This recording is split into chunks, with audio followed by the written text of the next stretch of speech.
I am seeing the consistent presence of dunes, deserts, swamps, marshes, bogs, and places where it appears land masses sheared off and submerged under the bodies of water we see today from my research tracking ley lines all over the earth, looking from place to place at cities in alignment over long distances, and from geographically focused research, like looking at what is found along the shores of each of the Great Lakes. My primary focus here will be on dune systems I have encountered over the years, but I will be talking about other things as well as I go through my findings in this video. My name is Michelle Gibson. My working hypothesis is that the circuit board of the Earth's original free energy grid system was deliberately blown out by one or more forms of directed frequency or energy, subsequently destroying the surface of the Earth, and which prior to this event looked quite different than what we see in the world today. I'm going to begin with my research findings in the Great Lakes region of North America, with examples primarily of dune systems from Lake Superior, Lake Michigan, and Lake Huron, but I will also be showing some of the lighthouses, rail infrastructure, and waterfalls in the vicinity of these places. It is important to note that all of the Great Lakes are quite shallow, in particular along their shorelines, but with some shallower than others throughout the lake bodies and surrounding areas, with the orange, yellow, and green colors in these bathymetry graphics showing a range in depth from 0 to 100 meters or 328 feet. The Great Lakes region is notorious for its shipwrecks, with an estimated somewhere between 6,000 to 10,000 ships and somewhere around 30,000 lives lost. The reasons given for the high number of shipwrecks are severe weather, heavy cargo, and navigational challenges, but it's clear to me that the shallow depths of all the lakes are highly problematic in this regard, and the question becomes, why are they so shallow? I truly believe the Great Lakes were formed relatively recently from the destruction of the original free energy grid, the infrastructure of which included, among other things, lighthouses, railways, canals, and waterfalls, and do not believe what our narrative tells us about how and when everything came into existence. The Grand Sable Dunes on Lake Superior run along the northeast end of the Pictured Rocks lakeshore for 6 miles or 10 kilometers. This is a view of them from what is called the log slide overview, where in the 19th century, loggers used them to slide logs from the top of the dunes to the shoreline so they could be transported out. It is my opinion we are looking at ruined land and that there is infrastructure beneath the dunes, and I will be providing examples of why I believe this throughout this video. Other places located at this end of the Pictured Rocks National Lakeshore include Sable Falls, which flows 75 feet or 23 meters over sandstone formations directly into Lake Superior. It is my belief that waterfalls were an integral part of the original free energy grid as well, and believe that the destruction of the grid in this region created the Great Lakes by the outflow of tremendous amounts of water from the waterfalls, which was connected to the original grid's hydroelectric system, which also involved the canal, railroad, and lighthouse infrastructure. I have looked at this subject in depth most recently throughout my series on North America's Great Lakes, where I've looked at places all along the shores of Lake Superior, Lake Michigan, Lake Huron, Lake Ontario, and Lake Erie, where I have paid particular attention to lighthouses, railroad and streetcar history, waterfalls, bluffs, wetlands, and dunes, among many other things. Here's another example on Lake Huron. The Sable Falls are located in the Sable Falls Provincial Park in the town of South Bruce Peninsula, located 22 miles or 36 kilometers west of Owen Sound. The Sable Falls are in the lower drainage basin of the Sable River, which flows directly into Lake Huron. We are told that the former town of Sable Falls was founded in 1864 to support the logging industry, and that a sawmill was built at the falls. Then we are told between 1905 and 1907, the Sable Falls Light and Power Company built a hydroelectric station and dam, which became part of Ontario Hydro in 1929. We are told that around the same time, in the late 1920s, the lumber supply was depleted.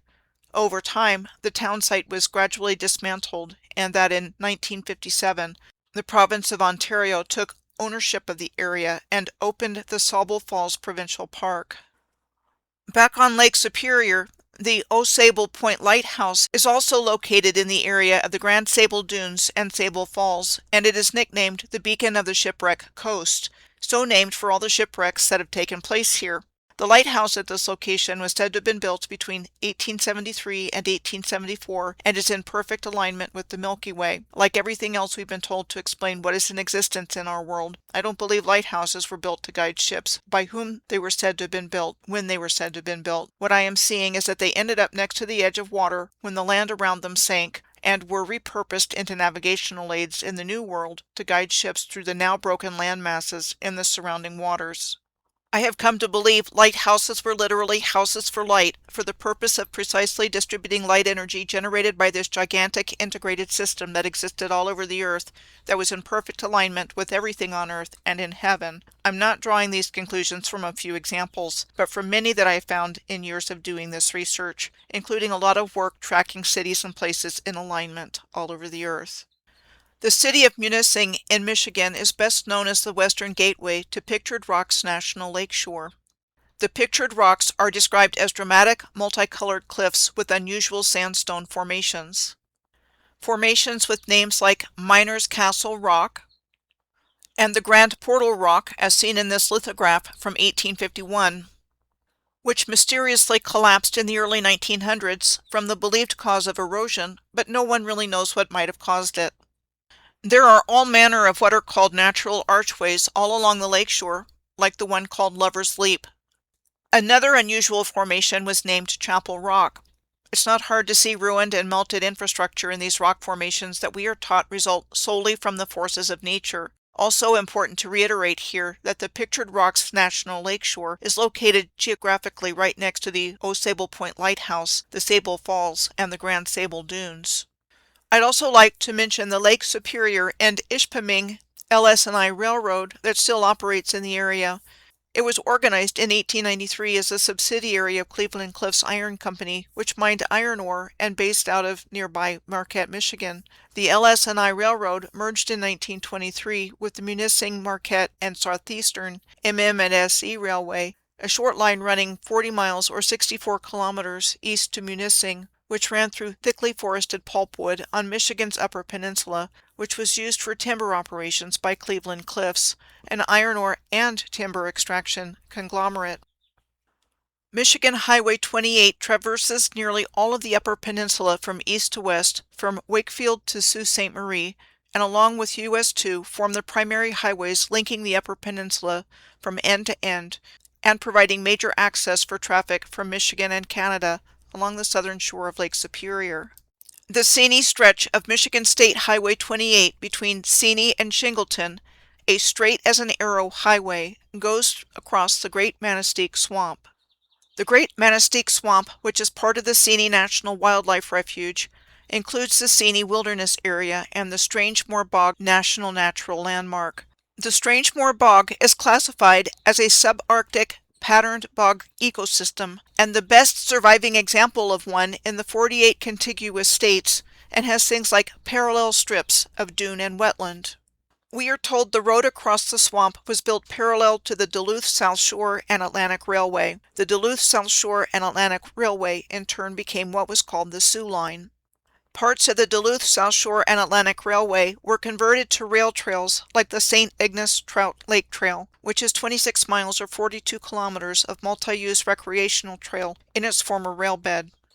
I think that controllers removed the rail lines that were originally part of the energy grid when they were no longer needed for mining, logging, and/or their agenda, and they only kept what was needed for freight, with keeping some for public transportation where it was critical infrastructure, and scaled passenger service way back from what it once was. They were instead turned into interstates, highways, roadways, and recreational rail trails, used for harvesting our energy for the benefit of a few, from what was the original free energy grid system for the benefit of all. Next, there are many examples from Lake Michigan that I'm going to share in this video. Lake Michigan has many sandy beaches and dune systems, and is frequently referred to as the third coast of the United States after the Atlantic coast and the Pacific coast. Called singing sands, the sand is often soft and white, or off-white, and squeaks when walked upon, believed to be caused by the high quartz content of the sand. It's important to note that the sand dunes located on the eastern shore of Lake Michigan are considered the largest freshwater dune system in the world. Large dune formations can be seen in many state parks, national forests, and national parks along the Michigan, Indiana, and Wisconsin shoreline. The average depth of Lake Michigan is 85 meters or 279 feet. There are approximately 88 lighthouses along the shore of Lake Michigan, which has more lighthouses than any of the Great Lakes. There are approximately 78 lighthouses around Lake Superior, with 42 of them being in Michigan. One of Michigan's nicknames is the Lighthouse State, as it has more lighthouses than any other state. Our historical narrative tells us that geological processes over long periods of time are responsible for what we see in the world today. Like I've been saying, I believe all along the Earth's coastlines there are ruined land and submerged land masses from this recent cataclysmic event, which destroyed the Earth's original energy grid, along with creating land features like dunes, beaches, wetlands, and deserts. This belief is at odds with the official explanation, which is that of a worldwide great sea level rise as a result of melting glaciers from the last ice age and the expansion of seawater as it warms, and both are due to global warming. The basis of the belief in ice ages in our modern scientific paradigm came from Sir Charles Lyell, who published the Principles of Geology in 3 volumes between 1830 and 1833. In these books, Lyell presented the idea that the Earth was shaped by the same natural processes that are still operating today at similar intensities, and as such a proponent of uniformitarianism, a gradualistic view of natural laws and processes occurring at the same rate now as they have always done. As a result of Lyell's work, the glacial theory gained acceptance between 1839 and 1846, and we are told during that time scientists started to recognize the existence of ice ages, and due to this day, Sir Charles Lyell's books on uniformitarianism and ice ages in geology became the only accepted model taught by academia. This issue is in contrast to the view of catastrophism, the belief that changes in the Earth's crust have resulted primarily from sudden, violent, and unusual events. The academic world supports uniformitarianism without question as the only explanation for what we see in today's world. So I'm going to start looking at the dunes of Lake Michigan at the Wilderness State Park in northern Michigan, located at the western entrance to the Straits of Mackinac at the tip of Michigan's Lower Peninsula. The Wilderness State Park is described as a diverse forested dune and wetlands with swale complexes, with swale as a landform being defined as a sunken or marshy place. The Wilderness State Park has also been designated as a dark sky preserve since 2012, where light is restricted for astronomical observation and enjoyment, as seen here with a magnificent view of the Milky Way in the night sky. The Wagoshance Lighthouse is in the Wilderness State Park and called one of the most hazardous areas near the Straits of Mackinac. The Wagoshance Lighthouse was said to have been built here in 1851 and is described as a ruined lighthouse in a shoal area that is 15 miles or 24 kilometers due west of Mackinac City on the northern tip of Michigan's Lower Peninsula, also known as the Mitten. We are told that due to erosion and deterioration, the lighthouse is critically endangered and likely to fall into Lake Michigan in the near future. Besides the ruined Wagoshance Lighthouse, there are 3 other lighthouses near the western end of the Wilderness State Park: the Gray's Reef Light Station, the White Shoal Light, and the Eau Galette Lighthouse. The White Shoal Lighthouse is located 20 miles or 32 kilometers west of the Mackinac Bridge. The construction of the current lighthouse here was said to have started in 1908, and it was first lit in 1910. Here's the White Shoal Lighthouse with a solar alignment and the Mackinac Bridge with a solar alignment centered perfectly between the bridge's 2 towers. I believe solar alignments like these, which I find with lighthouses and other infrastructure all over the Earth, was intentional, with geometric and precise placement in exact relationship to each other on the surface of the Earth, and mirroring what was going on in the heavens. Interestingly, in this example, the placement of the lighthouse looks slightly offset with the alignment of the sunset behind it. When you look at the relationship between the White Shoal Lighthouse and the Mackinac Bridge on Google Earth, it appears as though the slightly offset positioning of the lighthouse is oriented to the middle of the Mackinac Bridge.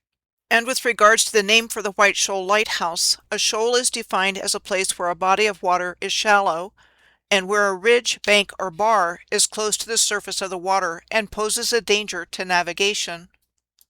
The next place I want to look at on Lake Michigan is the Leylines Peninsula, also known as the Little Finger, and located in between Lake Michigan and the Grand Traverse Bay on the mitten-shaped Lower Peninsula. The Grand Traverse Lighthouse is located at the tip of the Leylines Peninsula, where the Manitou Passage separates Lake Michigan and Grand Traverse Bay.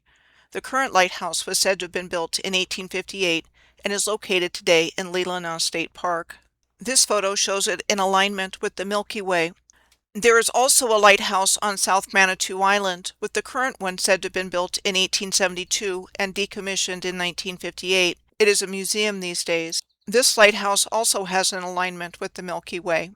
The North Manitou Shoal Light is located southeast of North Manitou Island, and it was said to have been constructed in 1935 to mark a dangerous shoal, and it is still in operation today. Here is a side-by-side comparison of the North Manitou Shoal Lighthouse and the White Shoal Lighthouse a little ways further north of here in Lake Michigan, showing an identical directional orientation and alignment with the setting sun. The Sleeping Bear Dunes National Lakeshore is located on the western side of the Leelanau Peninsula and is also notable for its shipwrecks, so much so the bottomlands have been designated the Manitou Passage Underwater Preserve. There are such places to visit and hike in the Sleeping Bear Dunes National Lakeshore as Pyramid Point, known for its stunning views of Lake Michigan and the Manitou Islands and its sheer bluffs, the Empire Bluff Trail, and the Pierce Stocking Scenic Drive, a 7.4-mile or 11.9-kilometer drive through forest and dune areas and great views of Lake Michigan. It was said to have been built in the 1960s and finished in 1967 by a lumberman named Pierce Stocking, who wanted to share the beauty of the area with others. When the word sheer is used to refer to a bluff or cliff, it means a high area of land with a very steep side. One of the meanings of the word sheer, spelled with an A, is to break off or be cut off sharply. A bluff is a synonym of the word cliff. Another meaning of the word bluff is a deception or an attempt to deceive. Now I'm going to head on down the eastern coast of Lake Michigan to the Ludington area, which was originally named Père Marquette. We are told that the Jesuit explorer Father Jacques Marquette died near Ludington in 1675 and that in 1955 a memorial and 40-foot or 12-meter cross were built to mark the location. We are told the Flint and Père Marquette Railroad was chartered in January of 1857 to construct an east-west railway line from Flint in Michigan to Ludington, called Père Marquette at the time, with the railroad completed to that location in 1874. The Ludington Lighthouse is located at the end of the North Breakwater where the Père Marquette River meets Lake Michigan in the Père Marquette Harbor. It was said to have been established in 1871 originally, and the structure there today was said to have been built in 1924. Here is the Ludington Lighthouse in alignment with the setting sun. The Big Sable Point Lighthouse is located on the other side of Ludington State Park from the Ludington Lighthouse, in the vicinity of the Nordhaus Dunes Wilderness Area. The Big Sable Point Lighthouse was said to have been built in 1867 and is just a short distance north of the Ludington State Park entrance. We are told that construction materials were brought in by ship since there wasn't a road to it until 1933, and even today the road to get there is sandy, and you have to walk because motor vehicles are prohibited. Also, this was the last Great Lakes lighthouse to get electricity and plumbing, which came in the late 1940s. Here it is at sunset as well. The Ludington State Park, of which the Big Sable Point Lighthouse is a part, is altogether 4,800 acres or 1,900 hectares in size, with many different kinds of ecosystems, which include sand dunes, wetlands, marshlands, and forests. The Nordhaus Dunes Wilderness Area, which is directly adjacent to the Ludington State Park, is part of the Manistee National Forest lands and managed by the U.S. Forest Service. The federal government declared the Nordhaus Dunes area of the Manistee National Forest a wilderness in the Michigan Wilderness Act of 1987. On 3,450 acres, or 1,096 hectares of land, it is the world's most extensive set of freshwater dunes. Continuing on down the coast a little ways, the next area I'm going to look at includes the Silver Lake State Park and the Little Sable Point Lighthouse. First, Silver Lake State Park. The Silver Lake State Park is 4 miles or 6.4 kilometers west of Mears in Oceana County, and on its almost 3,000 acres or 1,200 hectares of land has, along with mature forest land, over 2,000 acres or 810 hectares of sand dunes. The Little Sable Point Lighthouse is located just south of Silver Lake State Park. It was said to have been designed by Colonel Orlando Poe and finally constructed in 1874 after funding was approved by Congress in 1871. Apparently construction was delayed because there weren't any roads here either, according to the official narrative. Mears State Park is located north of Silver Lake at Pentwater, which is roughly halfway between the Ludington area and the Silver Lake area. Mears State Park is comprised of 50 acres or 20 hectares of land on the north side of the channel that connects Pentwater Lake to Lake Michigan. The land on which Mears State Park is located was described as strictly lake sand, which was quickly eroded when the vegetation that held it in place was disturbed when the land was graded. We are told this problem was solved with 5 tons of marsh hay that were laid on top of it. Mears State Park is known for its stunning sunsets, like this one behind Pentwater North Pierhead Light. Next, I'm going to head down the coast to the Muskegon area, where we also find Hoffmaster State Park and the Gillette Sand Dune Visitor Center and Sand Dune Ecosystem. We are told that the earliest Europeans who visited the area were French explorers like the Jesuit Father Marquette and French soldiers under the explorer La Salle in the late 1670s. As a matter of fact, Père Marquette Park is a beach area that is located just to the south of the South Breakwater and Pier. The Père Marquette Quartz Sand Beach is bordered by large sand dunes. When I was looking for information about Père Marquette Park, I came across the information that Lake Michigan Park occupied the north end of today's Père Marquette Park. Lake Michigan Park was a trolley park on the beach that had a large roller coaster, dance hall, and pavilions, where rail service was said to have been developed in the late 19th and early 20th centuries to encourage local and regional demand. We are told the trolley park's closure was linked to the decline of the trolley service, and the amusement park on the beach was torn down in 1930, and at some point became Père Marquette Park. The P.J. Hoffmaster State Park is located south of Norton Shores and the Muskegon County Airport, and just to the west of Highway 31. It was established in 1963 and named after Percy James Hoffmaster, who was considered the founder of the Michigan State Park System, and is a public recreation area with hiking trails, camping areas, and a beach. The Gillette Sand Dune Visitor Center was named after Genevieve Gillette, a conservationist who scouted for new state park locations for P.J. Hoffmaster. The Gillette Sand Dune Visitor Center is described as being nestled among one of the nation's most impressive dune systems, and is itself perched on top of a large wooded dune. U.S. Highway Route 31 runs along the western portion of the Lower Peninsula of Michigan from Bertrand Township in Berrien County at the state line with Indiana to its terminus on I-75 south of Mackinac City. U.S. Highway Route 31 is a major north-south highway that runs from Spanish Fort in Alabama at the junction of U.S. 90 and U.S. 98. The northern terminus of Interstate 75 is Sault Ste. Marie in Michigan, which also goes all the way to Miami, Florida at its southern terminus. Next, the Saugatuck Dune State Park is located between Holland and Saugatuck.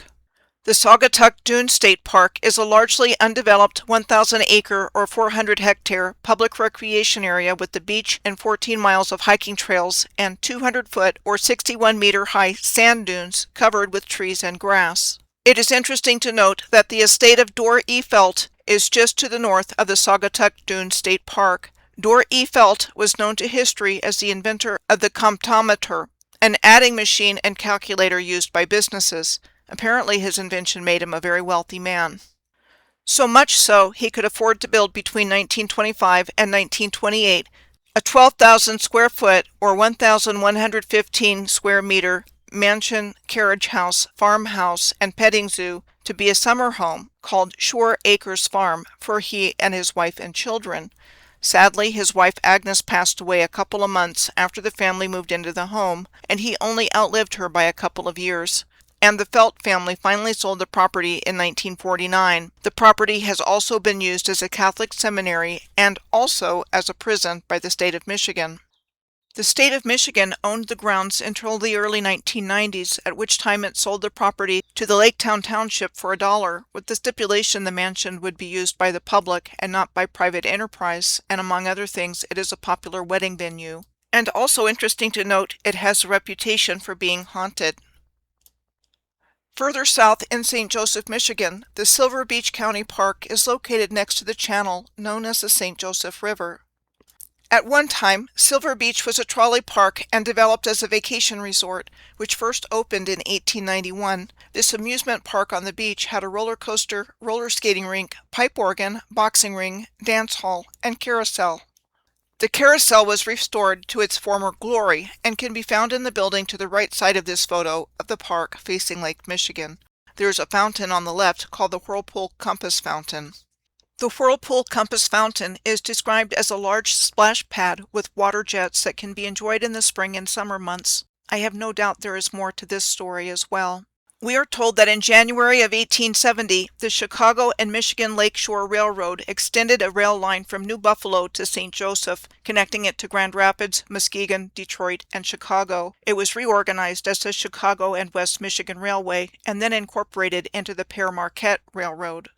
Today it is part of the CSX Grand Rapids subdivision, which runs from Chicago to Grand Rapids, which includes Amtrak's Pere Marquette passenger rail service once per day between the two cities, mostly along the southern shore of Lake Michigan. Next, Grand Mare State Park is located between St. Joseph and Bridgman. Grand Mare State Park is described as having magnificent sand dunes and deep blowouts, and has several lakes and wetlands as well.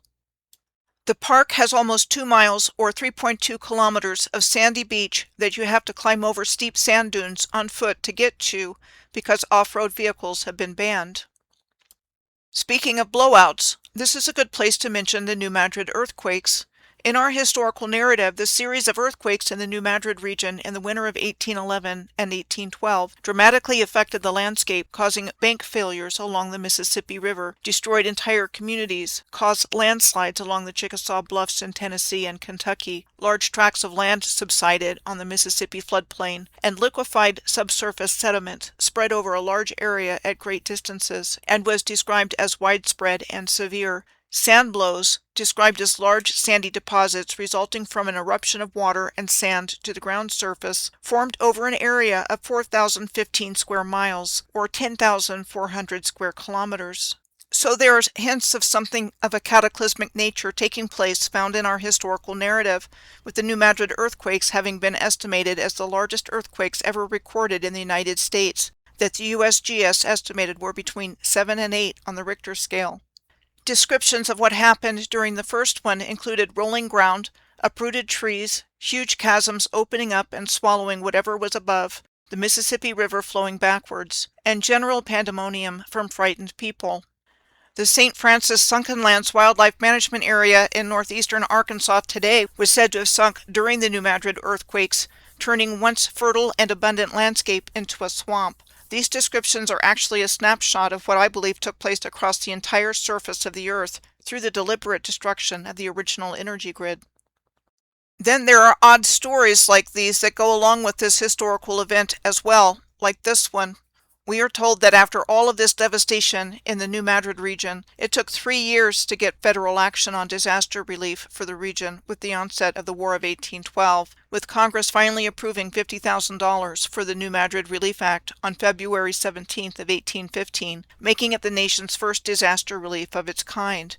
The act provided that anyone who lost land due to the earthquake was eligible to receive between 160 and 640 like acres of land elsewhere in Missouri. But what we are told ended up happening was land agents arriving in the area to buy up the acreage and conned many New Madrid residents, offering them pennies on the dollar, and speculators subsequently claimed the new lands, and that of the 516 certificates issued by Congress, only 20 went to New Madrid residents, with most being held by people in St. Louis. In the years following, the fertile floodplain land was developed for growing cotton. Today, New Madrid is the second leading producer of cotton in the state of Missouri, and the percentage of organic farming in New Madrid County indicates none. The next place we come to on Lake Michigan is the city of Bridgman, which we are told was founded by lumbermen in 1856. Then it was platted by George Bridgman in 1870, and centered on a railroad station that opened that year. The Warren Dune State Park is in the southwest corner of the Lower Peninsula in Berrien County, heading towards the state line with Indiana, just to the south of Bridgman. We are told the Warren Dunes State Park's large sand dunes and lakeshore beaches make it one of the most popular state parks of Michigan. The Tower Hill Dune is one of the many large dunes found at the park, which is the highest point in the park, standing at about 240 feet or 73 meters high. This park is a popular place for sandboarding because of easy access to the dunes. Now I'm going to cross the Indiana state line and next take a look at Michigan City, the Indiana Dunes, and Gary. Michigan City is on the eastern side of the Indiana Dunes on the southern shore of Lake Michigan. It is the northern terminus of what was originally the Michigan Road. The Michigan Road was Indiana's first superhighway and said to have been constructed in the 1830s and 1840s between Madison, Indiana, and Michigan City by way of Indianapolis. We are told the original Michigan Road predated the plank road boom by about 10 years or so. In our historical narrative, the plank road boom lasted in the United States from 1844 to the mid-1850s, with more than 10,000 miles or 16,000 kilometers of plank roads built across the country. Newspapers and magazines of the time, including the New York Tribune and Scientific American, extolled plank roads as being easy to construct and a way to transform the rural transit trade of the country. As we see in these photos, plank roads are crossing over landscapes covered in sand and dunes. Were the so-called plank roads actually repurposed railroad tracks that were dug out of the sand? What are we really looking at here? I could find references to the original Michigan Road being unpaved and hard to build because of swampy land in places. I found this paper note guarantee from 1862, which would have been during the American Civil War, for a plank road here. Interesting to see the masonry archway with the herded livestock underneath it in the lower right-hand corner of the note. The Michigan City Power Plant is west of the city's downtown on the lake shore next to the dunes and is a coal-burning plant. We are told that the origins of Michigan City go back to 1830 when real estate speculator Isaac Elston purchased land for the city, paying $200 for 160 acres, or 65 hectares of land, and that by the time the city was incorporated in 1836, it had 1,500 residents, a post office, a newspaper, a church, a commercial district, and 10 hotels, having grown to a size of 15 square miles, or 39 kilometers squared, in 6 years. I can't help but notice the dunes along Michigan City's lakeshore. The next place we come to after Michigan City are the Indiana Dunes. Designated as the nation's newest national park in February of 2019, the Indiana Dunes National Park runs 20 miles or 32 kilometers along the southern shore of Lake Michigan. It had been designated as a national lakeshore by Congress in 1966. The Indiana Dunes State Park is within the boundaries of the national park and was first established in 1925 by Richard Lieber, a German-American businessman/conservationist who was the founder of the Indiana State Park system. There have been 5 groups of mounds documented in the Indiana Dunes area. The Indiana Dunes are to the northwest between Fort Wayne and Lake Michigan, and the Great Black Swamp is to the northeast between Fort Wayne and Lake Erie. I absolutely believe there is much infrastructure to be uncovered from the original civilization underneath all that sand and all that land. When I was looking into the North Bend Rail Trail in West Virginia between Cairo and Ellenboro, I found out that it was part of the American Discovery Trail that runs from coast to coast through 15 states and the District of Columbia and is the only non-motorized trail that crosses the country. Interestingly, the American Discovery Trail includes the Indiana Dunes Discovery Trail, which is called one of the most biodiverse areas in the United States, and includes sand dunes and wetlands existing right next to each other in the same location, and both are beside railroad tracks, circled on the bottom right. The South Shore Line runs in this part of Indiana starting in South Bend and goes between Michigan City just to the east of the Indiana Dunes to Gary, Indiana, located just to the west of the Indiana Dunes, on its way to Chicago, Illinois.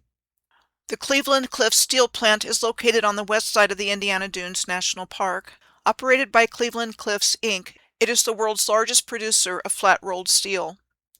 The next place we come to is the location of Gary, Indiana, which is geographically very close to the Indiana Dunes.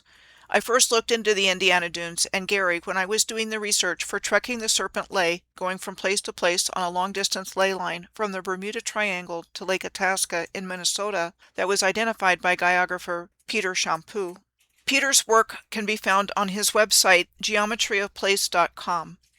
This is what we are told about Gary, Indiana. Gary was named after Albert Henry Gary, a founder of U.S. Steel in 1901, along with J.P. Morgan, Andrew Carnegie, and Charles M. Schwab, and he was the second president of U.S. Steel from 1903 to 1911.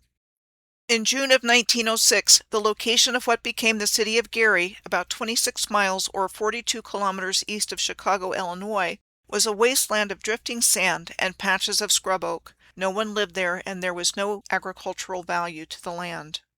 3 or 4 railroads passed through the area, and the Grand Calumet River wound its way around sand dunes to get to Lake Michigan. It was in June of 1906 that the first shovelful of sand was turned for the creation of the new steel town of Gary. Laborers were housed in tents and shacks and were digging trenches as very little work was being done above ground, and that by 1908 the city of Gary had taken on its shape and form. Gary was heralded as a magic city, having been transformed from sand dunes in record time. Gary was established to be the company town for U.S. Steel and became home to the largest steel mill complex in the world, with its operation starting in June of 1908, only 2 years after the first shovelful of sand was turned at this location. Do I believe the official story? Absolutely not. I think Gary is a great example of the infrastructure buried beneath the sand dunes here and around the world that hasn't seen the light of day for a very long time. The next place going around Lake Michigan that we come to is Chicago.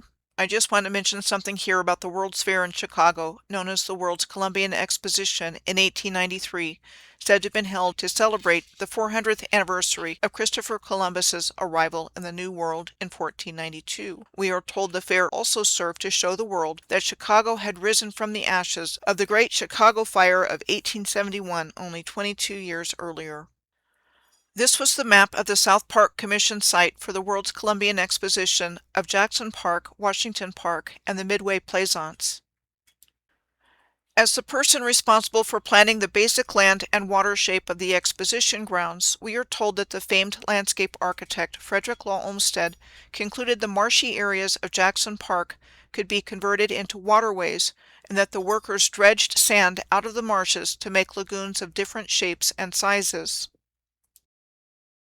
We are told the area known as Wood Island was described as a sandy area along Chicago's lakeshore that looked like a deserted marsh before construction began, but that Olmsted saw the area's potential and that he included lagoons in his design since this area had not been developed yet. According to our historical narrative, Olmsted's Jackson Park was left as a legacy for Chicagoans to enjoy, which has one of the only 2 buildings left standing after the end of the 1893 Columbian Exposition. The building which today houses the Museum of Science and Industry. The other is the Art Institute of Chicago in Grant Park.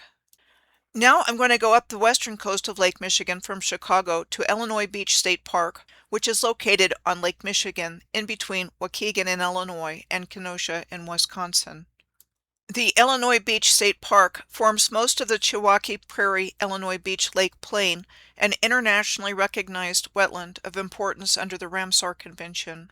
I first became aware of the Ramsar Convention when I was tracking a long-distance alignment through the Strait of Hormuz between the Gulf of Oman and the Persian Gulf. The Ramsar Convention is an international treaty that was first signed in February of 1971 in Ramsar, Iran, and is reviewed every 3 years by the contracting international parties. It designated sites, known as Ramsar sites, to be considered of international importance when it comes to the conservation and sustainable use of wetlands. As one example, the United Arab Emirates as a whole has 8 Ramsar wetland sites. The Ramsar Convention defines wetlands as areas of marsh, fen, peat, or water, whether natural or artificial, permanent or temporary, with water that is static or flowing, fresh, brackish, or salt, including areas of marine water, the depth of which at low tide does not exceed 20 feet or 6 meters. The Chilwaukee Prairie to the north of Illinois Beach at the state line with Wisconsin includes grassy wetlands, wooded areas, and the Kenosha sand dunes, one of the last few remaining dune systems in southeastern Wisconsin. You can also find megalithic stone blocks lining the beach at the Kenosha sand dunes location. The Kenosha lighthouses are also visible from the Kenosha sand dunes. The 200-mile or 322-kilometer long Milwaukee Electric Railway and Light Company, TMER&L, was an electric railway and interurban system that connected the cities of southeastern Wisconsin along the southwestern shore of Lake Michigan from the late 1800s to the mid-1900s. Why go through the time, energy, and effort to construct a sophisticated interurban electric streetcar system, for example, only to use it for such a short period of time? Further up in Milwaukee, the North Point Lighthouse was said to have been built in 1888 to mark the entrance to the Milwaukee River. We are told that the first lighthouse was built on this sandy bluff in 1855, but that in the late 1800s it was jeopardized by the erosion of the bluff, and plans were made to replace it. So by 1888, this lighthouse was built 100 feet or 30 meters in from the edge of the bluff. This photo of the North Point Lighthouse next to the bluff was dated 1890. It is interesting to note that the North Point Water Tower is in the vicinity of the North Point Lighthouse. The massive North Point Water Tower was said to have been constructed between 1873 and 1874 as part of Milwaukee's first public waterworks in the Victorian Gothic style. We are told that the elaborate limestone masonry of the water tower was built to house the wrought iron standpipe and to keep it from freezing. Further on up the western shore of Lake Michigan from Milwaukee, we come to the Kohler-Andre State Park. Kohler-Andre State Park are two adjacent Wisconsin state parks, the Terry Andre State Park, which was established in 1927, and the John Michael Kohler State Park, which was established in 1966. The park contains over 2 miles or 3 kilometers of sand dunes along Lake Michigan's shoreline, with woods and wetlands away from the water. The Black River flows through the parks. The next place is the Point Beach State Forest, just to the north of Manitowoc. It is located along 6 miles or 9.7 kilometers of the Lake Michigan shore and has a beach and camping areas. The state forest grounds contain the national natural landmark called the Point Beach Ridges, a series of alternating dune ridges and swales. Just to share an example of another national natural landmark that comes to mind with you is what are called Monument Rocks, also known as the Chalk Pyramids, in Kansas. The amazing thing for a so-called national natural landmark are the solar and lunar alignments found at Monument Rocks. The Point Beach State Forest grounds also contain the Raleigh Point Lighthouse, said to have been constructed there in 1873, and is the tallest lighthouse on the Wisconsin shore of Lake Michigan. Next, we are heading into the landform known as the Door Peninsula. The Door Peninsula separates Lake Michigan from the southern part of the Green Bay. The Door Peninsula in Wisconsin is on the western side of the Niagara Escarpment. The Niagara Escarpment runs predominantly east to west, from New York through Ontario, Michigan, Illinois, and Wisconsin, with a nice half-circle shape attached to a straight line when drawn on a map. It's important to note that when I saw this map of the region's waterfalls, it struck me how many there are on the Ontario side of Lake Huron and the Georgian Bay, including a series of waterfalls running along the Niagara Escarpment from Niagara Falls. In the course of doing the research for the series on the Great Lakes, I came to understand deeply that the Georgian Bay of Lake Huron is formed by the Niagara Escarpment. Come to find out, the Niagara Escarpment is loaded with waterfalls, with at least 17 waterfalls on the Bruce Trail alone. The Bruce Trail is a hiking trail that runs along the Niagara Escarpment for 250 miles, or 400 kilometers, from the Niagara River to Tobermory, a small community at the northern tip of the Bruce Peninsula. It is the oldest and longest marked hiking trail in Canada. Back in Wisconsin, limestone outcroppings are visible on both sides of the Door Peninsula, but are larger and more prominent on the Green Bay side, as seen at the Bayshore Blufflands State Natural Area, which contains more than 7 miles or 11 kilometers of the Niagara Escarpment.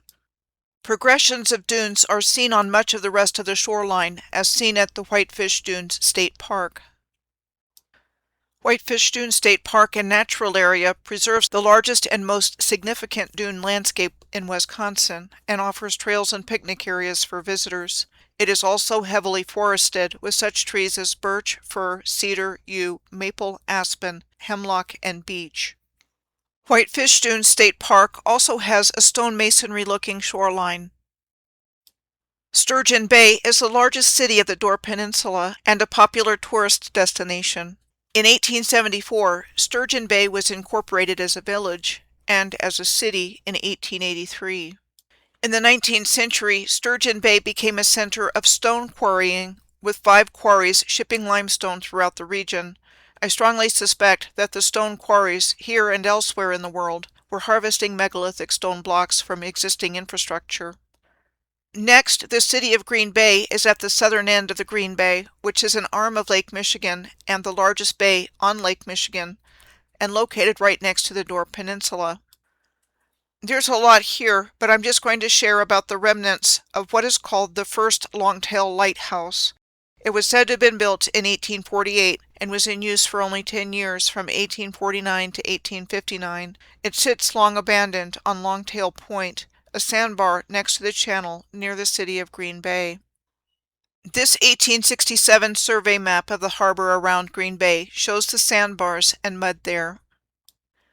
Now I'm going to head over to Lake Huron and take a look at a few places there, starting with some of the things found on the lakeshore at a municipality there called Lambton Shores, in particular Ipperwash Beach and Pinery Provincial Park. Ipperwash Beach there is situated between what is called the Point and Pinery Provincial Park. Ipperwash Beach is one of the longest freshwater beaches in Ontario. Beach access here is limited to public access areas. The Ipperwash Dunes and Swales is described as a Carolinian forest of sand ridges and wet swales that cover over 500 acres or 202 hectares that can be visited by way of a 3-mile or 5-kilometer boardwalk trail. A Carolinian forest features deciduous trees like beech, black walnut, hickory, maple, and oak. And as I mentioned earlier, swales are landforms that are defined as a sunken or marshy place. The Sandhills Golf Club and Resort is sandwiched in between Ipperwash Beach, Ipperwash Dunes and Swales, and Pinery Provincial Park. I also consistently find golf courses along leylines and shorelines, and believe them to have been earthworks that provided links, which is another name for golf course, between all the components of the original energy grid that we know nothing about. We are told that the Pinery Provincial Park was created to help preserve an oak savanna and dune ecosystem, and that the initial package for the land was purchased from the Canada Company in 1857. The Canada Company was created in August of 1826 under the Canada Company Act of 1825 of the British Parliament to aid in the colonization of a large part of Upper Canada. We are told that the Canada Company was successful in populating an area called the Huron Tract, which was called the single most important attempt at settlement in Canadian history, and which resulted in the Anishinaabe people being dispossessed of their ancestral lands. The Huron Tract happens to be the land that we are looking at here. The Huron Tract included the town of Goderich, which is noteworthy for a number of things, including its railroad history. The Minnesetung Bridge in historic Goderich is a pedestrian bridge today, but was historically a railroad bridge. It crosses the Maitland River near its entrance to Lake Huron and was said to have been constructed between 1906 and 1907. The Beach Street train station in Goderich was said to have been built on the beach at the same time as the Minnesetung Bridge in 1907 as the terminus of the Guelph and Goderich Railroad, and served as a railway hub for passenger service until 1956 and freight until 1988, after which time it fell into disrepair. In Kincardine, just up the shore of Lake Huron from Goderich, Station Beach is directly across the Kincardine Marina from the lighthouse and the mouth of the Pentangore River. So I looked to see if there was a railroad connection to Station Beach, and found that yes, in fact there was one. Station Beach was at one time the location of the Kincardine Railway Station. We are told that the train station was constructed with the opening of the Grand Trunk Railway line in 1872. Trains stopped operating in Kincardine in 1983, and the tracks were removed. The Kincardine Trails Association manages trails in the surrounding area, including the former railroad lines. Now I'm going to look at other places with a history of dunes, deserts, lighthouses, and railroads, which I have found along ley lines that I have tracked long distances. There are a number of places that I would like to share from when I was looking at what is found on the ley line between the Quetzalcoatl Pyramid in Teotihuacan in Mexico and the Great Pyramid of Giza in Egypt. In part 2 of this series, the ley line from Teotihuacan enters the United States at Panama City Beach in western Florida at the Sunnyside Beach and Tennis Resort, and the eastern tip of Lake Powell is directly on the ley line. Lake Powell is the largest coastal dune lake in North America and is designated as one of the outstanding Florida waters because of its pristine condition and ecological rarity, as these freshwater coastal dune lakes are found only in western Florida, South Carolina, Oregon, Madagascar, New Zealand, and Australia. Lake Powell's water is brackish, as there is a continuous mixing of fresh water from upland freshwater systems and salt water from a meandering outlet to the sea.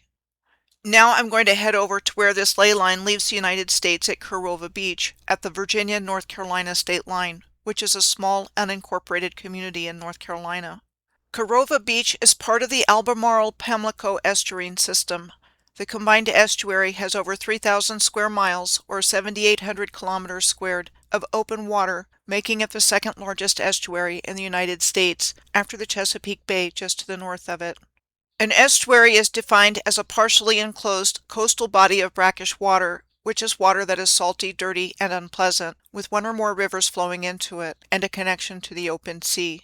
It is my opinion that what we are told were natural rivers were once actually man-made canal systems.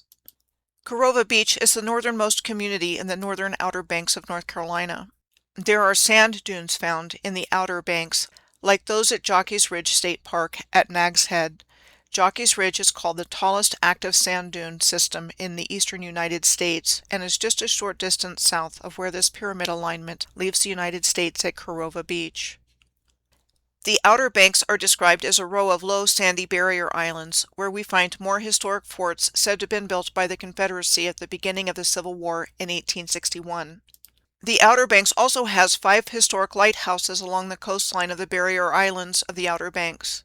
Barrier islands are classified as shoals that are called a natural submerged ridge or bank covered by sand or some other material that rises from the bed of a body of water close to the surface that poses a danger to navigation, as the Albemarle-Pamlico Sound and its ocean inlets are noted for wide expanses of shallow waters. As a matter of fact, exactly like what is found in the Great Lakes region, the treacherous and shallow waters of the Outer Banks have given it the nickname of Graveyard of the Atlantic because of the numerous shipwrecks that have occurred here.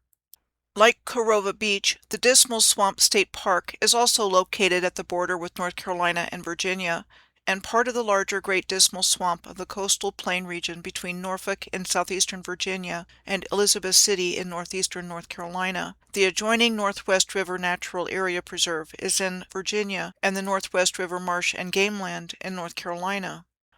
This is a map of historical railroad trackage in Virginia and North Carolina circa 1882, which includes the area in southeastern Virginia and Elizabeth City in northeastern North Carolina, where the Great Dismal Swamp is located. And again, they really want us to believe that they built the railroad through all the swampy wetlands. What became the Norfolk Southern Railroad started out as the Elizabeth City and Norfolk Railroad Company in 1870, and by 1883 it was operating as the Norfolk Southern Railroad through there until 1974. This railroad was said to have competed both with the Dismal Swamp Canal and the Albemarle and Chesapeake Canals for freight and passengers. Next, I would like to take a close look at the places and areas where the ley line enters western France from the Quetzalcoatl Pyramid in Teotihuacan in Mexico on its way to the Pyramid of Giza in Egypt, where the ley line goes in between the Medoc Regional Natural Park in the yellow box on the top and Arcachon Bay in the yellow box on the bottom. First, the top yellow box on the left side of the screenshot is highlighting the Medoc Regional Natural Park in the Gironde department of the Nouvelle-Aquitaine region and described as dunes, marshes, ponds, lakes, lagoons, and forests. It is bordered to the east by the Gironde estuary and to the west by the Bay of Biscay, a gulf of the Northeast Atlantic Ocean. The Medoc Regional Natural Park extends from the gates of the Bordeaux Metropole to the Pointe du Grave, the northernmost tip of the Medoc Peninsula, which has historic lighthouses, star forts, and a railroad line along the eastern edge to Bordeaux. There are historic lighthouses still standing around the edges of the peninsula, which are called phares in French. The Grave Lighthouse is located directly on the Pointe du Grave and is a museum today. The Grave Lighthouse on the Pointe du Grave is located close to the Pointe du Grave train station and Fort du Verdon. The French National Route 215 on the left closely approximates the route of the railroad line between La Pointe du Grave and Bordeaux across the Medoc Peninsula between these two places. On the Atlantic side of the Medoc Regional Natural Park, there are 5 lighthouses still in operation.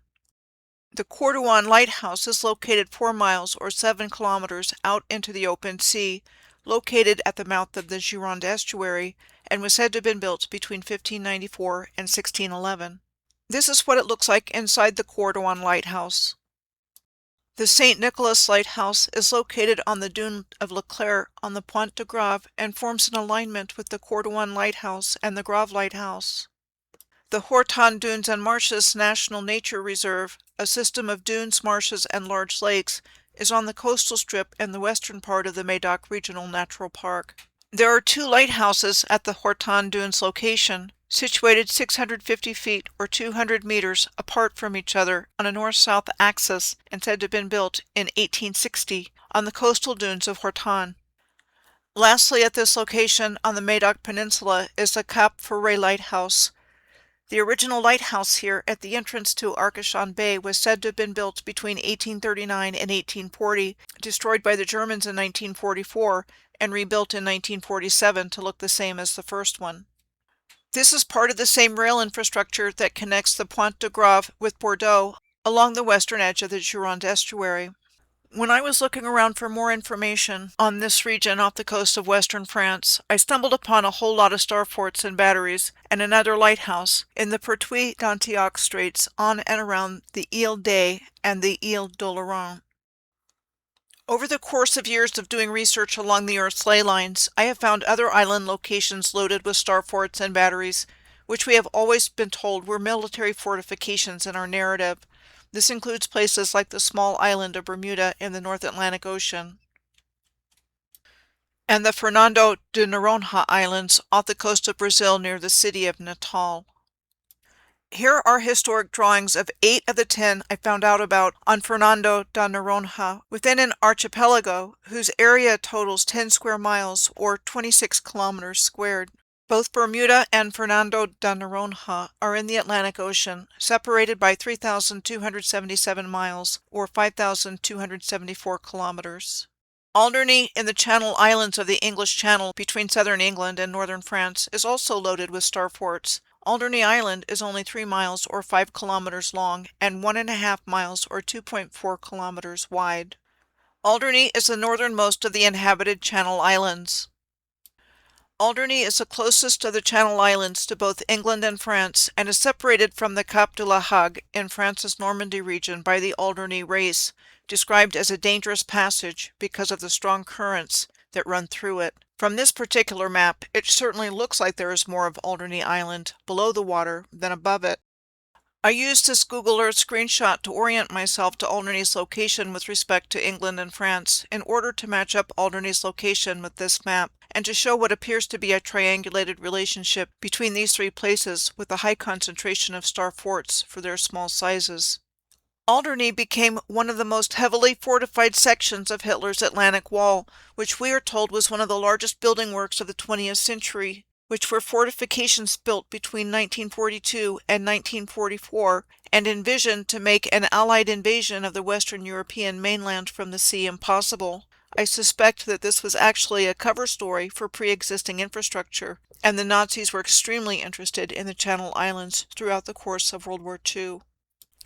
The Atlantic Wall was said to have been an extensive system of coastal defenses built by Nazi Germany along the coast of continental Europe and Scandinavia. Just like France, the Channel Islands were occupied by the German armed forces long-term during the war, in this case from June 30th of 1940 to May 9th of 1945, and were the only part of the British Isles occupied by Germany. It's interesting to note that for all the time, effort, and energy the Germans were said to have put into the Atlantic Wall to make an Allied invasion of the Western European mainland from the sea impossible, we are also told that when the Allied forces landed on the beaches of Normandy on June 6 of 1944, known to us in history as D-Day, most of the coastal defenses there were stormed within hours. Something is not adding up here. All of these massive building projects attributed to making an Allied invasion from the sea impossible amounted to absolutely nothing. The next place I'm going to look at in western France is the area around Arcachon Bay and Arcachon. The general shape of Arcachon Bay is described as that of an equilateral triangle pointing north, and the southwest corner of which is open to the sea between Cap Ferret and the town of Arcachon. Arcachon Bay is also described as an estuary where saltwater and freshwater mix, and in which we are told that tidal currents result in features like sandbars, sand flats, and a channel system. The Cap Ferret has a narrow gauge tramway that links the shores of the Arcachon Bay with the beaches on the Atlantic coast that runs from April to September. The line first operated in 1879 and was pulled by a horse. Locomotives took over in 1925 and it operated until 1935, and then service was started again in its current form in 1952. What we are told were remnants of the Atlantic Wall are visible at the beach terminus of the tramway. The Dune of Pilote is located at the southern entrance of Arcachon Bay. Like the dunes in the Outer Banks at Jockey's Ridge, the tallest active sand dune system in the eastern United States, and just a short distance south of where the ley line exits the United States, the Dune of Pilote is the tallest dune in Europe and located just a short distance south of where this ley line enters Europe across the Atlantic Ocean. Prior to being called the Dune of Pilote in the 1930s, the area was called Les Sablonnets, or the New Sands. We are told the Dune of Pilote has moved landward and has pushed back forest to cover houses, roads, and more portions of the Atlantic Wall. Next, I want to turn my attention to the Bay of Biscay, a gulf in the northeast Atlantic that lies along the coast of western France and the northern coast of Spain. Just for point of information, Basque districts lie along the bay, including Bilbao, the capital of the Basque country in Spain, and Biscay was the name for Basque up until the early 19th century. Parts of the continental shelf extend far into the Bay of Biscay. What are called continental shelves are found all along the Earth's coastlines, and as I mentioned previously, I believe they are actually submerged land masses and ruined land from this recent cataclysmic event which destroyed the Earth's original energy grid, along with land features like estuaries, wetlands, deserts, and dunes. Here's a more detailed look at the bathymetry of the Bay of Biscay. Bathymetry is the study of the underwater depth of the floors of oceans, lakes, and rivers. So in this example, the shelf running along the European continent at this location is only 100 meters or 328 feet in depth at its shallowest, which extends out quite a distance from the coast of France and well into the entrance of the English Channel. Abnormally high waves and rough seas occur here, and the Bay of Biscay is known for having heavy storms, especially in the winter months. The Bay of Biscay is notable for having a long history of shipwrecks and is counted among the most dangerous waters on Earth. Now I'm going to head down to the coast of southern France, where the ley line leaves France and enters the Gulf of Lion in the Mediterranean Sea. Like the Bay of Biscay off the coast of western France, the continental shelf extends far into the Gulf of Lion, with the depths close to the shoreline being quite shallow, much of which is composed of ponds, lakes, lagoons, and salt marshes, and the offshore underwater canyons slope rapidly to great depths to the floor of the Mediterranean Sea. Also, like the Bay of Biscay and the Great Lakes, the Gulf of Lion is known for its extreme weather, with sudden violent cold and blustery winds known as the Mistral and the Tramontane that threaten boats and ships, as seen here off the coast near the port city of Marseille. Marseille is located on the edge of the Gulf of Lion, where it meets the Mediterranean Sea and is a major port city. We've already seen that the continental shelf extends for a long distance into the Gulf of Lion before coming to the offshore underwater canyons that slope rapidly to great depths to the floor of the Mediterranean Sea. The cliffs of Marseille primarily refer to the steep limestone cliffs of Calanques National Park that plunge into the Mediterranean Sea, bearing in mind that most of the coastline of the Gulf of Lion is composed of ponds, lakes, lagoons, and salt marshes. This same manifestation of cliffs next to the sea or ocean is found worldwide, looking like land violently broke off from the landmass. Here are just a few of countless examples. The sheer cliffs along the coastline of Hengam Island in the Persian Gulf's Strait of Hormuz on the top left, compared for similarity of appearance with the sheer white cliffs of Dover on the coast of southern England on the top right, and the cliffs along the southern coast of Australia in Victoria State, where the Great Ocean Road runs for a long distance next to a sheer cliff, and showing the location of the 12 Apostles, the name given to what are called limestone stacks in the water off Port Campbell. There are a few other places that I would like to highlight in the location of where the Teotihuacan de Giza ley line exits continental Europe in southern France, the Maguelone Cathedral, Villeneuve-les-Maguelones, and where the site of the Ancien Feu de la Digue de Ré du Canal Sud got my attention. First up, the Maguelone Cathedral. It was said to have been sold as national property during the French Revolution and designated as a historic monument in 1840. I find it highly noteworthy that the massive Maguelone Cathedral, said to have been constructed in the 11th century, is located on this tiny strip of land called an isthmus in the middle of what is called Étang de l'Arnelle, or Pond of the Arnelle, which is separated by the Mediterranean Sea's Gulf of Lion by a narrow strip of land consisting of several beaches. The tiny strip of land upon which the Maguelone Cathedral sits in the middle of a narrow pond is opposite from the present-day town of Villeneuve-les-Maguelones, which translates in English to the new city pertaining to Maguelone.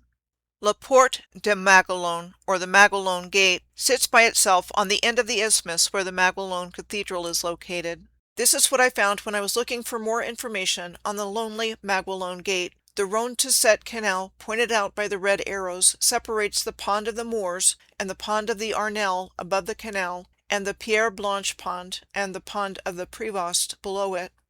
We are told that construction of the Rhône-to-Sète Canal started in the 17th century and was finally completed in 1808. This is a very watery location for such a huge undertaking as building a sophisticated engineering project like a canal, especially starting in the 17th century. It runs for 61 miles or 98 kilometers through wetlands. There is a rail service at the nearby Villeneuve-les-Maguelones, which runs along the Mediterranean coastline and connects to other rail lines in southern France. The original city of Maguelone at this location was one of 7 cities, along with Elne, Agde, Narbonne, Lodève, Béziers, and Nimes, in a region known historically as Septimania. One of the names for the star cluster of the Pleiades is the Seven Sisters.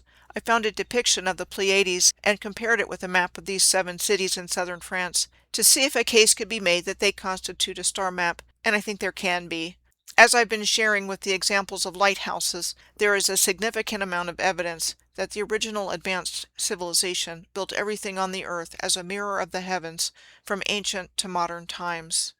Next, in this area around Maguelone on the coast of southern France, I would like to highlight the Ancien Feu de la Digue de Ret du Canal Sud, Le Phare de l'Espaguette, and Fort du Paquet. I found out that the Ancien Feu de la Digue de Ret du Canal Sud was the location of a former lighthouse that was said to have been constructed in the 19th century. Right next to where the former lighthouse was located is a current lighthouse, the Phare de l'Espaguette, situated amidst the dunes of the Pointe de Espaguette, which is a vast dune system on the coast that is 11 miles or 18 kilometers long. It was said to have been built in 1869. Both of these lighthouse locations are close to Fort du Paquet. The location of Fort du Paquet is hard to get to, where it is on a bad road in the salt marshes, which we are told it was built to guard the salt flats in the 14th century because it was a source of taxation for the king. It is located in a bend of the watercourse going around it. It also has canals on both sides of it and wetlands all around it. There are a couple of more things I'd like to mention while I'm here that are noteworthy. One is the nearby coastal region of the Camargue. It is in the 2 arms of the Rhône River Delta and is a wetland area of salt marshes and lagoons cut off from the sea by sandbars, like we've already seen along coastal areas. The Camargue region is known for its pink salt lakes, flamingos, and horses. The city of Sainte-Marie-de-la-Mer is the capital of the Camargue. The name of Sainte-Marie-de-la-Mer refers to Mary Magdalene, Mary Salome, and Mary of Clopas. These 3 women were closely linked to Jesus, and at the time of his crucifixion, the first witnesses to the empty tomb and the resurrection of Jesus. Subsequently, they escaped persecution in Judea by traveling across the sea in a boat and living out the rest of their lives in the Camargue. The Roma people of southern France, also known as Gypsies, venerate Saint Sarah la Kali, or Sarah the Black, in the Romani language, a black Madonna whose statue is in the church of Sainte Marie de la Mer and is famous throughout the world as the patron saint of Gypsies. While Christian theologians tend to identify her as an Egyptian handmaiden to Mary Magdalene, her actual identity remains a mystery. But these are some of the intriguing connections that showed up on a long-distance pyramid alignment between Egypt and Mexico. Next, I'm going to pick up this pyramid ley line where it enters Egypt across a coastal strip just a short distance west of the western harbor of Alexandria. This ley line enters Egypt right in between the historic location of two lighthouses. The Pharos of Abu Sir is located to the west of where the alignment enters Egypt, marked by the red dot, and the historic location of the Pharos of Alexandria was located to the east of it, in the city's eastern harbor, which is adjacent to the western harbor. The Pharos of Abu Sir is located at the ruins of an ancient temple on the shore of Lake Mariot, and what we are told about it is that it was an ancient replica of the famed Pharos of Alexandria. Lake Mariot, also known as Lake Mariotis, is on the western edge of the Nile Delta and described as a brackish lake, meaning that it has more salinity than fresh water, but not as much as seawater. We are told that at the beginning of the 20th century, the lake covered 77 square miles, or 200 kilometers squared, and had a navigable canal, and that at the beginning of the 21st century, the lake covered 19 square miles, or 50 kilometers squared. The famed Pharos of Alexandria on the other side of the ley line was one of the seven wonders of the ancient world. Widely considered to have been the world's first lighthouse in our historical narrative, it was said to have been built in 270 BC during the reign of Ptolemy II. At 330 feet or 100 meters in overall height, it was one of the tallest man-made structures in the world. What we are told is that the Pharos of Alexandria was destroyed by an earthquake in 1323 AD, and that in 1994, a team of French archaeologists diving in the waters of Alexandria's eastern harbor discovered the remains of the lighthouse on the seafloor. It was located right next to the citadel of Kate Bay in Alexandria's eastern harbor. We are told the adjacent citadel of Kate Bay was built on top of a rocky outcrop surrounded by water by the Sultan al-Ashraf Saif al-Din Kate Bay, and that remaining stones of the Pharos of Alexandria were used in the building of the citadel from 1477 to 1479. The Egyptian National Railways has been in operation since 1854 and has rail infrastructure along the Mediterranean coast and along the Nile River, among other places. Alexandria still has an operational streetcar service. It began operation in 1863 under horse-drawn power and was electrified by 1902. I think pyramids played an important role in this worldwide grid system that provided free energy for the benefit of all life everywhere through the pre-existing infrastructure. Karl Monk deciphered a shared mathematical code in his book, The Code, related to the Great Pyramid and the dimensions of the architecture of sacred sites all over the earth, one which encodes longitude and latitude of each that cross-reference other sites. He turned his findings in the code into a video series which can be found on YouTube. He shows that this pyramid code is clearly sophisticated and intentional, and perfectly aligned over long distances. Now I'm going to head over to another place on the earth to look at what is found in the deserts of the Rub al-Khali, otherwise known as the Empty Quarter, in Saudi Arabia and the United Arab Emirates, also known as the UAE. I looked through this area when I was tracking a long-distance circular ley line of cities and places in alignment, beginning and ending on Amsterdam Island, a tiny island in the South Indian Ocean. The Rub al-Khali is the largest desert in the world. It encompasses most of the southern third of the Arabian Peninsula and is primarily in Saudi Arabia. I found reference to a Saudi Arabian Minister of Petroleum and Mineral Resources, Ali al-Naimi, reporting that the dunes don't drift, that while sand blows off the surfaces, their essential shape remains intact. I would not be surprised at all to learn that there is enduring infrastructure underneath all that sand. Here and everywhere else these dune systems exist. The Rub al-Khali Desert has been determined to have had what would have been the third largest lake in the world and one of the longest rivers in the world, whose flow would have rivaled the Nile River in Egypt or the Amazon River in South America. The Sheba oil field in Saudi Arabia was discovered in 1968, 25 miles or 40 kilometers from the northern edge of the Empty Quarter, and produces significant amounts of both oil and natural gas. The Sheba oil field is considered to be one of the most prominent landmarks in the Rub al-Khali and is surrounded by a series of giant semicircular sand dunes, some of which are 984 feet or 300 meters high. The incense trade made its way through this region, and it has been suggested that the lost city of Iram of the Pillars depended on such trade. The location of Iram of the Pillars has been searched for over the years, and no place has ever been conclusively identified as such. It intriguingly has the nickname of Atlantis of the Sands. Also, in the process of oil and gas exploration in the Empty Quarter, giant skeletons apparently have turned up from time to time, though you find things like this fact-checked and flagged as hoaxes. Like for some reason, they really don't want us to know about the existence of giants on the Earth. The Marib Dune is in the Rub al Khali in the United Arab Emirates, not far from the Sheba oil field in Saudi Arabia. The Marib Dune is the tallest dune in the UAE and one of the highest sandhills in the world at 984 feet or 300 meters high, with a 50-degree angle from the ground to the top. Among other things, it is a popular place for organized car racing and other vehicular activities. Must have a pretty hard surface underneath all of the sand. They do the same thing on the dunes at the Little Sahara State Park near Waynoka, Oklahoma. There are over 1,600 acres or 648 hectares of sand dunes here that range in height from 25 to 75 feet or 8 to 23 meters.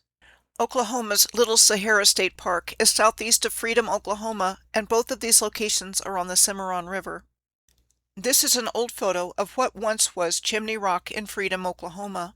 Its fate reminded me of the Grand Portal on the Pictured Rocks National Lakeshore that was speculated to have collapsed from erosion, but nobody really knew what caused it. Same idea with Chimney Rock. What they want us to believe, as captioned below the photo, was that this 50-foot or 15-meter high sturdy rock was worn away so much over thousands of years that one day in 1973, big winds caused it to fall without anyone seeing it happen.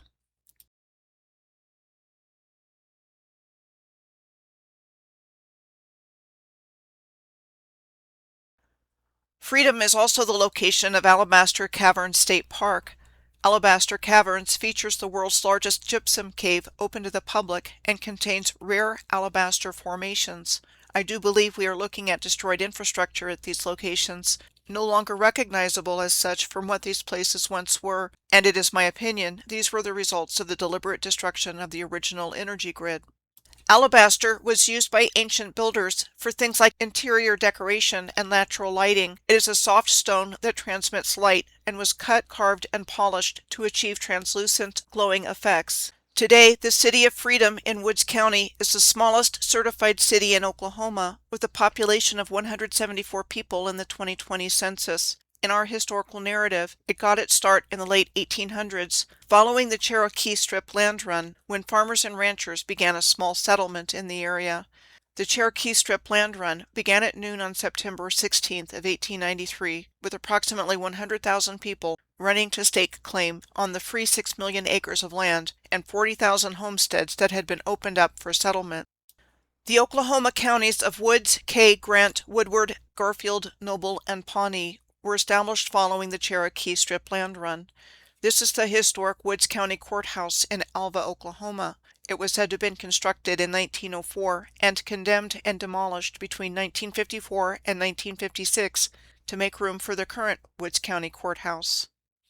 4 primary railroads traversed Woods County, Oklahoma, most of which were eventually consolidated into the Burlington Northern Santa Fe, or BNSF, rail network. The Southern Kansas Railway, the Choctaw Northern Railroad, the Arkansas Valley and Western, and the Buffalo and Northwestern Railroad. The livestock and livestock products produced by Woods County farmers had a market value of $2.5 million in 1945. By 2000, only BNSF provided rail service.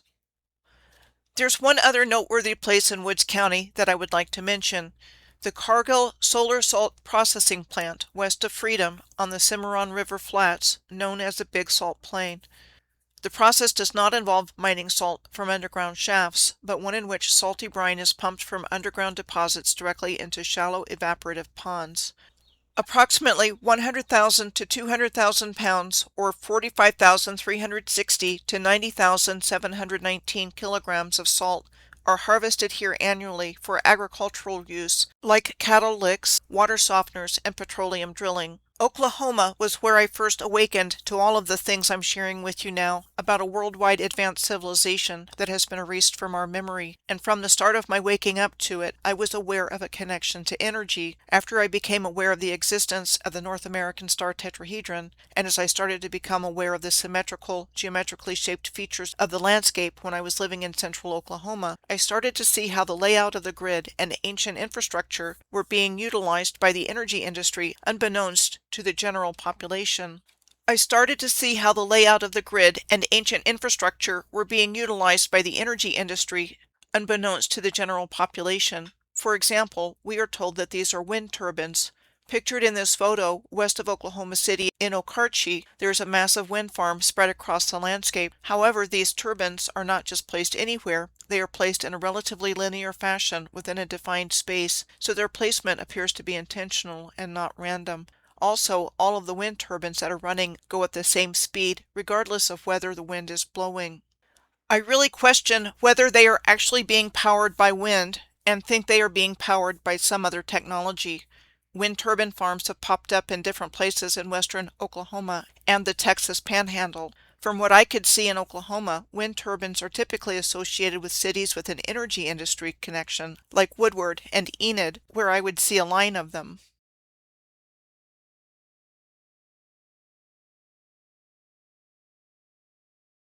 I came to realize that the wind turbine lineup in Okarche approximates with the lines in the North American star tetrahedron, and Oklahoma is located where two major lines cross.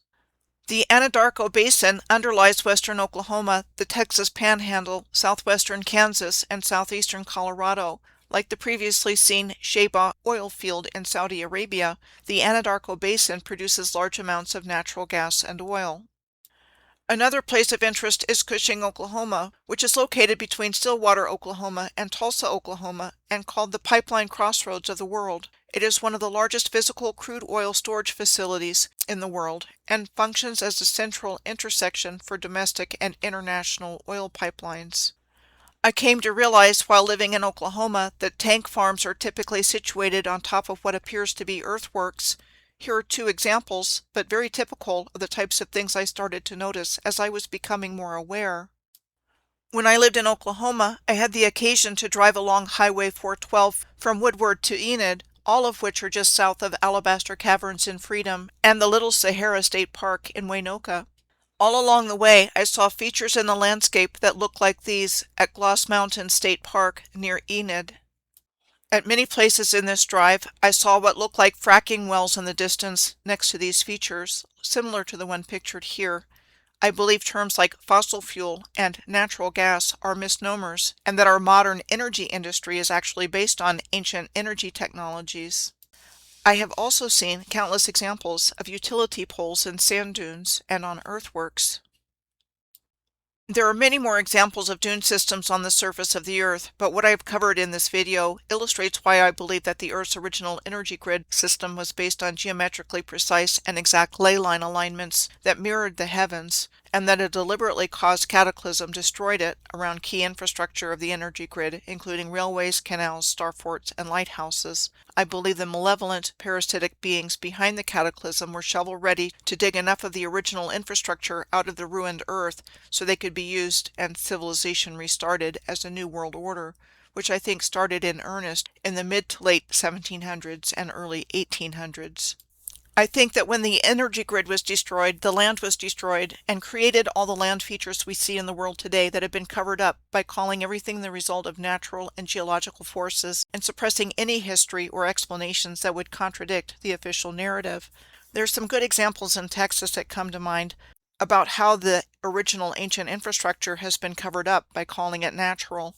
There's a rock formation in the Palo Duro Canyon in West Texas known as the Lighthouse on the left, and it has a twin in Big Bend National Park in South Texas, pictured on the right. When I first saw these two many years ago, early on in my research journey, sometime around 2018, the Pharos of Alexandria immediately came to mind. These two ancient stone structures look like melted lighthouses on the left, and here's how they compare in appearance to what the Pharos of Alexandria was believed to have looked like on the right. I'm going to end this video here. In conclusion, it is my opinion that the original energy grid system of a worldwide advanced civilization was deliberately destroyed, which caused the cataclysmic destruction of the entire surface of the Earth, and that the original energy grid system was repurposed by the Earth's controllers in the last couple of hundred years into an energy harvesting system known as the Matrix. I also believe that the energy sources that power our world are the components of the original energy grid, from oil and gas to elements that are mined, like coal and iron ore, that was very much a part of what the self-styled elite families became enormously wealthy and powerful from, and who also formed our perceptions of the world we live in today. We don't recognize the clues and evidence as such because we have no points of reference for them, because Earth's true history is not included in the historical narrative we've been given, and instead have been given a fictional explanation for our history and how everything came to be in our world. That is, until they lost control of the narrative with the internet and humanity started waking up from its long manipulated slumber. No matter how hard they try to get it back, they are more exposed than they've ever been at any time in our modern history.